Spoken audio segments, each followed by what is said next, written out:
Hey, what's up guys? I'm BTC. The draw mechanic is still kind of an annoyance. Even Blizzard admitted that it's happening far too often. Nothing's more frustrating than holding off a capture point on one of the assault maps for 5 or 6 minutes, only to have the game end in a draw. But is there a way that we could get around this? Can it be fixed? Can we get rid of the draws? I think we can.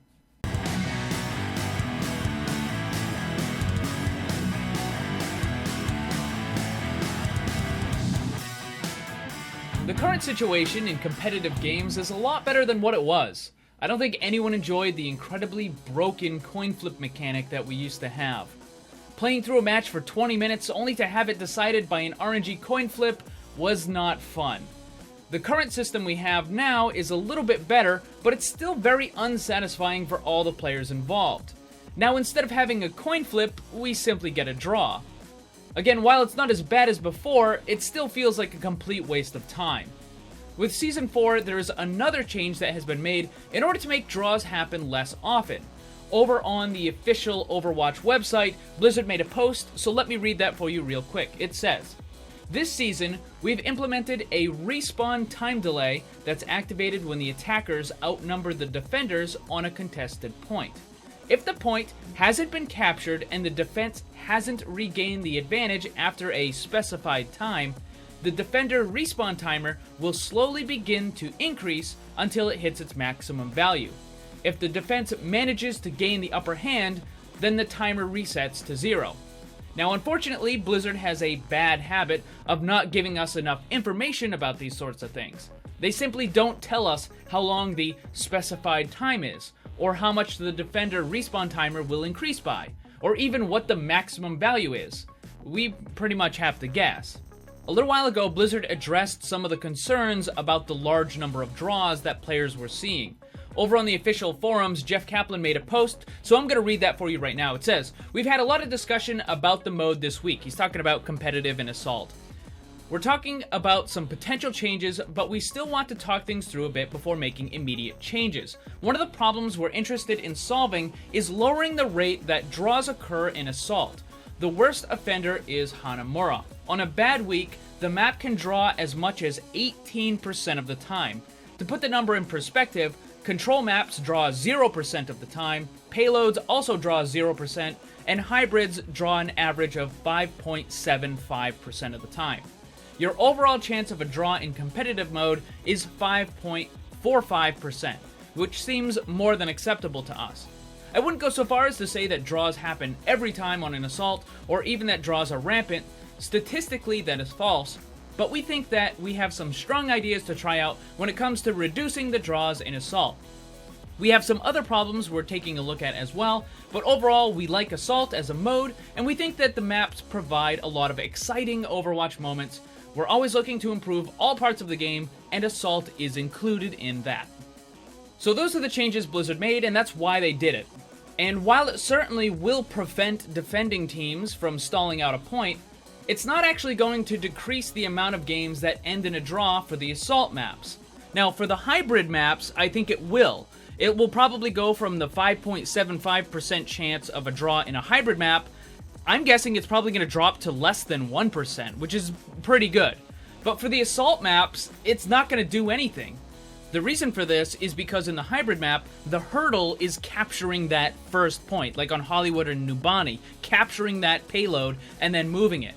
If you remove the whole stalling mechanism on the payload or initial capture, then the winner is going to be determined by whoever moves the payload the furthest. And with other payload maps, they have a 0% draw rate. So that means that the hybrid maps, once you remove that hurdle at the beginning, then their draw rate is going to drop significantly. But for the assault maps, it's a completely different story. Because for the assault maps, after you capture a point, the next thing you have to do is capture a point. Now, it doesn't matter if that next point is in the same round or in the next round, you still have to capture a point. So for the assault maps, the defenders used to be the stronger side, but now it's going to be the attackers. Because if one team is unable to stall and prevent the point capture, that means the other team is also unable to stall and prevent point capture. So instead of having a game that ends with a score of 1-1, the game will end in a score of 2-2. It's not actually changing anything significant because the game is still going to end in a draw. I'm guessing that any reduction in the total number of games that end in a draw for Assault is going to be minimal at best. After reading what Jeff Kaplan said, it seems pretty obvious what the actual problem is. Assault and hybrid maps are more reliant on using a point system to determine the winner than the other kinds of maps. What I mean is this: the points for a payload map don't really mean anything. The winner is determined by whoever moves the payload the farthest. That's why you never see a draw in a payload map. It's very difficult for both teams to move the payload the exact same distance. The fact that you get a point for each checkpoint you pass doesn't really matter. Blizzard could remove the awarded points in the payload map altogether and only show the distance traveled, and it wouldn't actually make a difference in determining the winner. For the control point maps, the points you get are awarded for winning a full single round. The reason why there are never any draws in control point maps is because it's simply impossible for one team to not capture the point. It may go into overtime and it might take a little bit longer, but one of the teams will capture the point and will win the round. And then it's just a first to three and that team wins. So that brings us to the two map types that are a problem: the Assault and hybrid maps. The reason why these two can end in a draw is because it's possible for a team to not get a point at the end of the round. If neither team gets a point, then the game ends in a draw, and it pretty much is a waste of time for everyone involved. Now, the changes that they're making are going to improve the hybrid situation, but for the Assault maps, it's still going to be a problem. But it doesn't have to be like that. The game already has systems in place that could determine a winner even if neither team is able to capture the point. It's really quite simple and actually functions very similar to how the payload maps work. As I said, with the payload, the winner is determined by whoever moves it the farthest. So why not have the winner of the Assault map, or in some cases the hybrid map, be determined by whichever team captures the point the most? This functionality is already in the game. Whenever you try to capture a point, there's a little meter in the top center of the screen. I'm sure all of you have seen this 1,000 times. As you start to capture the point, the meter will increase. We see it only as a circle that slowly gets filled up, but in the background code of the game, there's a numerical value that's assigned to that percentage. There's no reason why Blizzard couldn't use that percentage as the determining factor for who wins the match.